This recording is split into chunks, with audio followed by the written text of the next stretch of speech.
అన్నపూర్ణ సమేత కాశీ విశ్వేశ్వర స్వామి దేవస్థానం కాశీంతల క్షేత్రం ఆర్లగడ్డ మండలం. ఇక్కడ స్వామివారు వచ్చేసి నా పేరు శివనారాయణ శర్మ. ఇక్కడ స్వామివారు వచ్చేసి సద్యోజాత ముఖంగా ఉంటాడు. ఇక్కడ స్వామివారికి విశేషంగా ప్రతి సోమవారం కూడా అభిషేకాలు జరుగుతుంటాయి. అన్నదానాలు ప్రతి సోమవారము పౌర్ణమి కూడా అన్నదానం కూడా జరుగుతుంటది. భక్తులు తమ కోరికలను స్వామివారికి విన్నవించుకొని కోరికలన్నీ కూడా నెరవేర్చుకొని అందరు కూడా వెళ్తుంటారు. ఇక్కడ స్వామివారు వచ్చేసి ముందు నది పారుతుంటుంది, వకులా నది.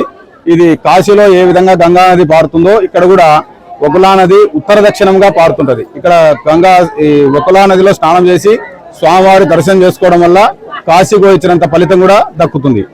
ఇక్కడ స్వామివారు వచ్చి అన్నపూర్ణాదేవి, కాశీ విశ్వేశ్వర స్వామి ఇద్దరు కూడా కొలువై ఉన్నారు.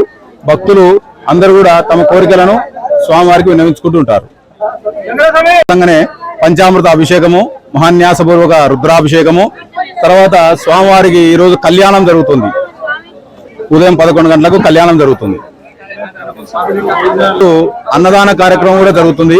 చంద్రారెడ్డి అని భక్తుల సహకారంతో చంద్రారెడ్డి ఆయన నిర్వహిస్తుంటాడు. ఇక్కడ కల్పించడం జరుగుతుంది గ్రామ ప్రజల సహకారంతో. నంద్యాల జిల్లా ఆలగడ్డ టౌన్ పిఎస్ లిమిట్స్ కు సంబంధించిన ఈ కాశీంతల పుణ్యక్షేత్రం ఈశ్వరుని దేవాలయంలో ఈ కార్తీక పౌర్ణమి సందర్భంగా ఇక్కడ పెద్ద ఎత్తున జనాలు అంటే దర్శించుకోవడానికి వస్తున్నారు.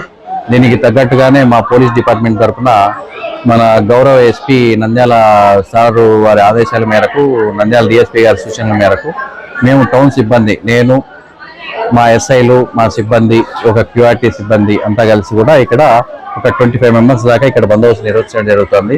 బయట ట్రాఫిక్ అయితేనేమి, టెంపుల్ క్యూ లైన్ మెయింటెనెన్స్ ఏమైతేనేమి, బయట ఫైర్ వాళ్ళని కూడా ఏదైనా సేఫ్టీ పర్పస్ ఇక్కడికి తీసుకొని రావడం జరిగింది. ఏదైనా వాటర్లో ఫ్లోటింగ్ ఎక్కువ ఉన్నాయి కాబట్టి ఏదైనా పడతారేమో ముందు జాగ్రత్తతో ఇది మా పోలీస్ తరఫున ఇక్కడ మేము బందోబస్తు ఏర్పాటు చేసుకోవడం అయింది. Thank you.